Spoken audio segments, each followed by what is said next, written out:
बहुत से बच्चों को सपना होता है कि सर हम नेशनल डिफेंस एकेडमी ज्वाइन करना चाहते हैं। नेशनल डिफेंस एकेडमी ज्वाइन करने के बाद हम पैरा एसएफ ज्वाइन करना चाहते हैं। तो सर हमारे को एक प्रोसीजर बताओ कि क्या हम नेशनल डिफेंस एकेडमी ज्वाइन करने के बाद पैरा एसएफ ज्वाइन कर सकते हैं। देखो, सबसे पहली बात, बहुत से बच्चे के दिमाग में डाउट होता है कि सर क्या हम 3 साल का जो एनडी की ट्रेनिंग पूरी करने के बाद हम डायरेक्ट पैरा एसएफ ज्वाइन कर सकते हैं। तो इसका आंसर है नहीं। तो पैरा एसएफ आप कैसे ज्वाइन कर सकते हैं एनडी के बाद, उसके बारे में आज हम बात करने वाले हैं। देखो, 3 साल का जब आप एनडी का ड्यूरेशन पूरा करते हैं तो उसके बाद आप रिस्पेक्टिव अपने जो है ट्रेनिंग कोर्सेज को ज्वाइन करते हैं, चाहे वो आईएमए हो, चाहे वो आईएनए हो, चाहे वो एएफए हो। तो आप यहाँ पर अपना ट्रेनिंग पीरियड पूरा करते हैं 1 साल का, जो कि होता है आईएमए देहरादून में, हैदराबाद में एएफए में, और एजीमाला केरला के अंदर। यहाँ पर अपना टाइम पीरियड पूरा करने के बाद जब आपका यहाँ पर कोर्स पूरा होने वाला होता है, उससे 2 हफ्ते पहले आपको जो है एक फॉर्म दिया जाता है जिसके अंदर आपको अपनी पर्टिकुलर रेजिमेंट्स को चूज करना होता है कि आप कौन सी रेजिमेंट ज्वाइन करना चाहते हैं। तो इसी टाइम पीरियड के अंदर आपको फॉर्म दिया जाता है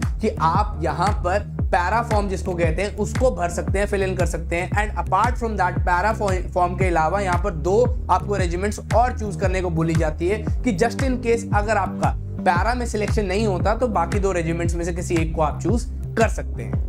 यहां पर अगर हम बात करें कि आप कौन सी फोर्सेस से, क्या आप आर्मी, नेवी, एयरफोर्स तीनों से ज्वाइन कर सकते हैं पैरा एसएफ, तो इसका जवाब है नहीं।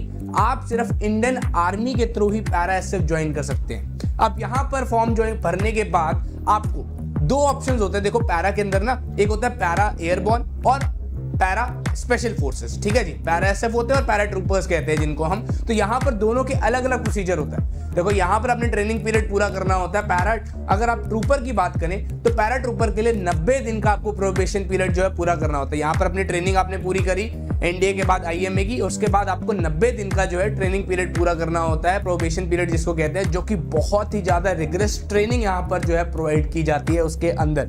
एंड यहाँ पर अगर आप ये ट्रेनिंग पीरियड पूरा कर लेते हैं तो उसके बाद आप जो है पैरा ट्रूपर बनते हैं, जो कि एयरबॉर्न एक्टिविटीज परफॉर्म करते हैं। डिफरेंस यही होता है। दूसरा होता है पैरा स्पेशल फोर्सेस जिसको हम कहते हैं। इसके अंदर आपको 180 दिन का जो है ट्रेनिंग पीरियड पूरा करना होता है, प्रोबेशन पीरियड पूरा करना होता है। यहाँ पर भी बहुत रिगरस ट्रेनिंग यहाँ पर आपको करनी पड़ती है। तो ये सपना आपका एनडीए के थ्रू पूरा हो सकता है, बट ये पूरा प्रोसेस आपको फॉलो करना पड़ता है अगर आप एनडीए के थ्रू जो है पैरा स्पेशल फोर्सेस ज्वाइन करना चाहते हैं। एंड सिर्फ इंडियन आर्मी के जो सोल्जर्स होते हैं आप वही ज्वाइन कर सकते हैं, और डायरेक्ट कोई एंट्री नहीं होती जिसके थ्रू आप जो स्पेशल फोर्सेस को ज्वाइन कर सकते हैं। आपको ऐसे जवान या फिर जो ऑफिसर एंट्री के थ्रू ही ज्वाइन करना पड़ता है फोर्सेस को, और उसके बाद आपको 90 दिन का प्रोबेशन पीरियड पूरा करना होता है अगर आपने जो है पैरा ट्रूपर को ज्वाइन करना है। एंड अगर आपको पैरा स्पेशल फोर्सेस ज्वाइन करनी है तो 180 डेज का प्रोबेशन पीरियड जो है पूरा करना पड़ता है, तब आप जो है स्पेशल फोर्सेस हमारी यहाँ जो ज्वाइन कर सकते हैं।